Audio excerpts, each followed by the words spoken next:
Hello and welcome to Follow the Money. I'm Gerg Cahiles. Join us as we explore the tools and insights you need to jumpstart your financial journey.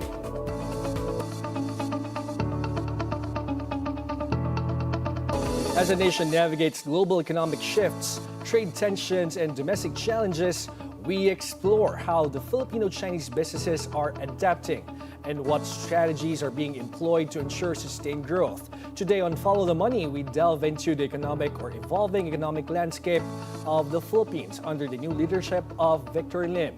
The recently elected president of the Federation of Filipino-Chinese Chambers of Commerce and Industry Incorporated. He's a seasoned industrialist and CEO of Veco Paper. He will share his insights on these pressing issues. Welcome to Follow the Money, Sir Victor.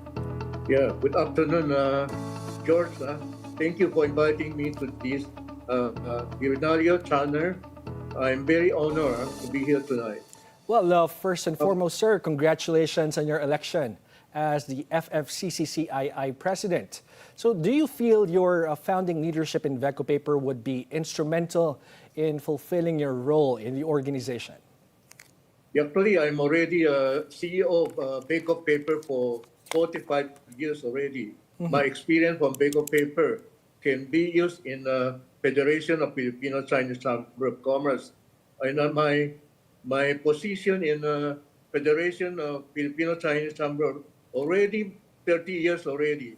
So I gained a lot of experience from the chambers, and I can lead the federation in a very nice way. Thank you. And of course, I'm sure that the confidence that your fellow businessmen are giving you right now is really overwhelming. Yeah, everybody is supporting me. I'm very lucky. No challenge here. Yeah. This year. But sir, can you share to us your insights from your conversation with Dr. Cecilio Pedro during the leadership turnover? What are actually Dr. Cecilio Pedro is very supporting to me. He always advised me to do a lot of things to promote the goodness of the federation. Like right now we have been celebrating the Chinese and Philippine relationship. So we have a big celebration together with our First Lady in the Pasig River to celebrate this event.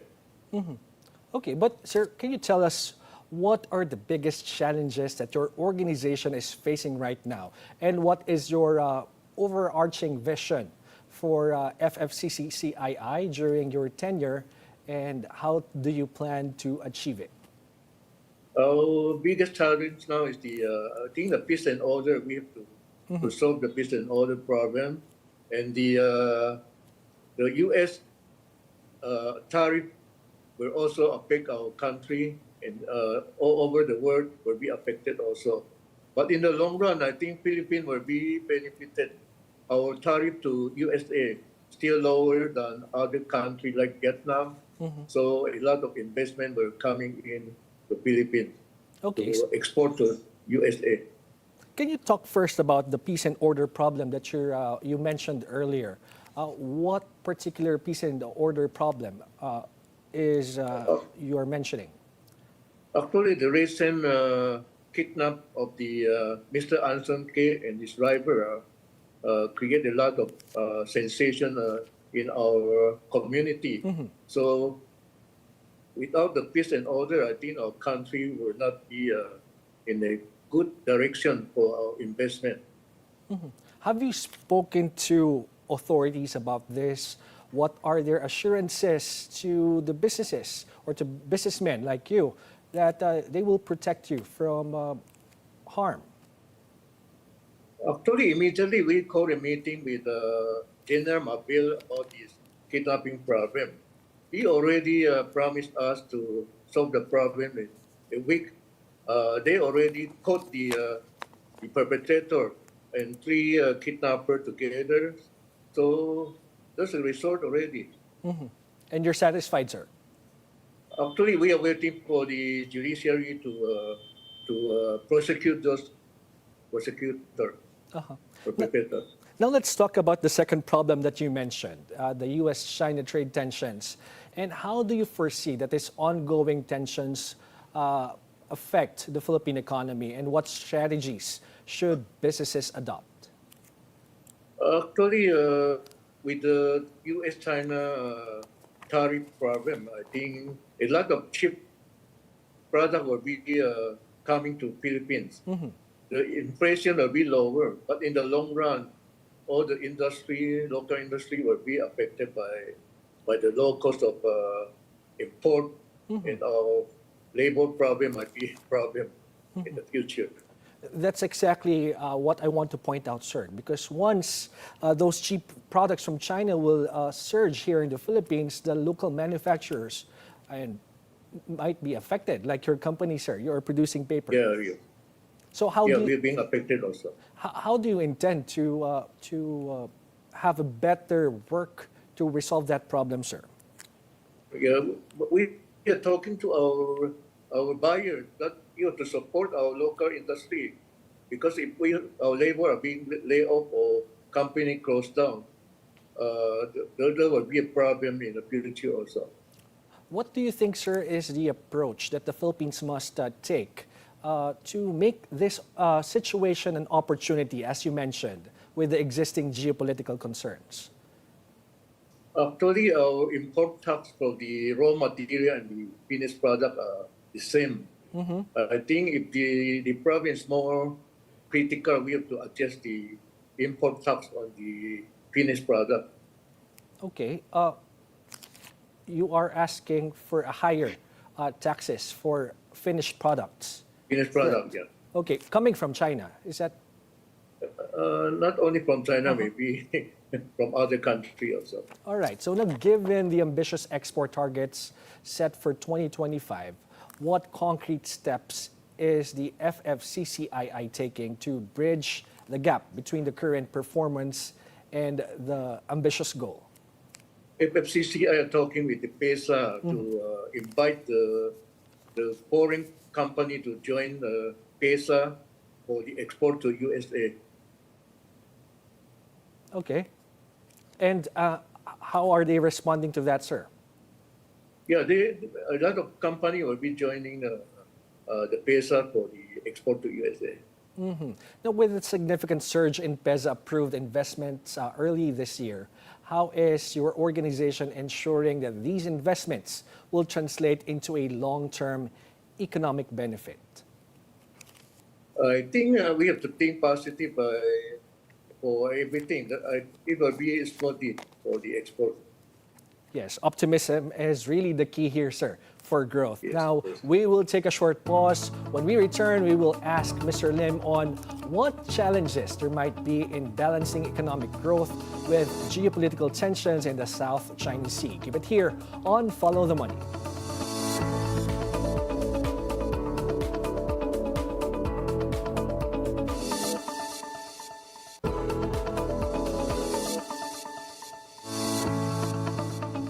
Welcome back to Follow the Money. We are back with the recently elected president of the Federation of Filipino-Chinese Chambers of Commerce and Industry Incorporated, Mr. Victor Lim. Sir, how is the FFCCCII positioning its members to capitalize on the China Plus One strategy, and what measures are in place to mitigate associated risks? Actually, the China Plus One already implemented for I think 2 years already. So our concern is only the finished product to the Philippines right now. But as you mentioned earlier, if the taxes will be lower for raw materials, is the Philippines ready to absorb or to be a manufacturing hub right now?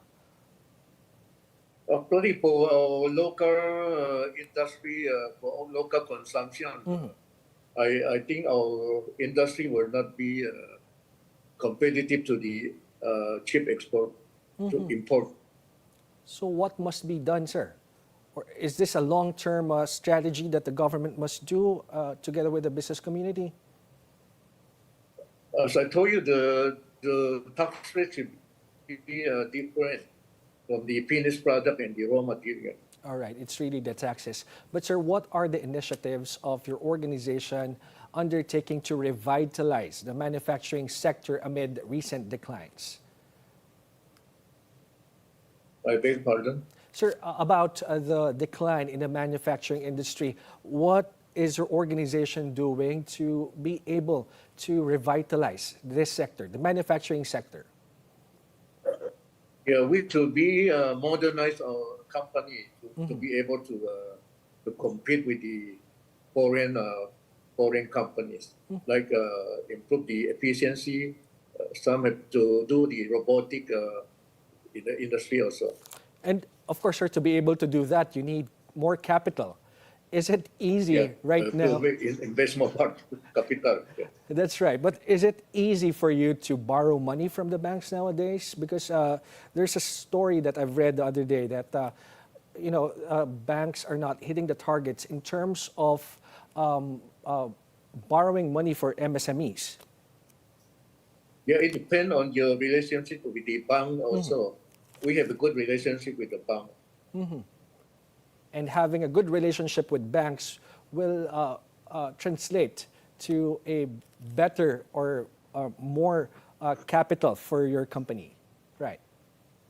Yeah, yes, very. Now, how is the FFCCII promoting digital transformation among its members, especially SMEs, to enhance competitiveness? Actually, within our federation, we already entered the digitalization of our meeting. During our meeting, normal paper are using now. And what strategies the FFCCII have to promote inclusive economic growth in regions outside Metro Manila? I think everybody should work harder at this time during this crisis. But every crisis, there will be an opportunity also we have to look over. And of course, that's business, sir. No, every crisis, there's always the opportunity. So, yes, how is your organization or the members of your organization aligning their business practices with the country's sustainability commitments?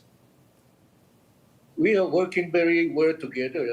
Every meeting, we have a lot of members attending our meeting. And our federation usually will conduct seminar to let those members to learn more about the business to do.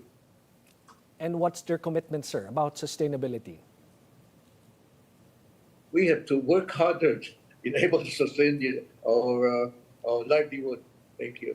Okay, so what programs does FFCCCII have in place to address youth employment and skills mismatch? Those are two important things, sir. Unemployment and skills mismatch. Actually, we are going to establish like a test to train those skilled people to have the livelihood program. And what are your targets, sir? Our target will be starting this year to do it like a test teaching them. Okay, so Mr. Lim, how is the FFCCII working with government agencies to ensure that you will deliver impactful, inclusive growth, especially in the underserved regions? Actually, Federation is being very cooperative with all the government agencies. In fact, we have contributed already 6,300 school buildings nationwide. We not only earn money, but we are giving out also. We can accommodate more than 1 million students every year. How important is that, sir? Giving back. Well, as you mentioned, you are earning, but at the same time, you also contribute and help. Actually, we find out that education is the most important for our young people. In the future, they have to get a livelihood. So it's very important for education. And it's like an investment for you as well, sir. When we have educated it's a nice investment. You are giving back to the society. Yes. All right. Now, as president of the organization, sir, which of these sectors will you champion most aggressively? And why do you think past leaders may have missed out on them? Which sectors, sir? I beg pardon? Sir, which sectors will you focus on in your leadership to make it more aggressive this time? I think all the sector will be work together to be able to survive this kind of problem. And surviving this one, sabi mo nga kanina, it's also an opportunity that we must take as well. All right. For every crisis, really have an opportunity to do it. All right. So we extend our sincere gratitude to Mr. Victor Lim, sir. Thank you very much, the President of the Federation of Filipino-Chinese Chambers of Commerce and Industry Incorporated and CEO of Veco Paper, for sharing his invaluable insights on the Philippines' economic landscape in 2025. Thank you very much, George, and the Bilyonaryo channel. Thank you very much. As new FFCCCII President, Victor Lim emphasized the strategic collaboration between the government and private sector is essential to harness the Philippines' economic potential and navigate global challenges effectively. Before we go, we leave you with the words of American businessman and Harvard Business School professor Michael Porter. He says a nation's competitiveness depends on the capacity of its industry to innovate and upgrade.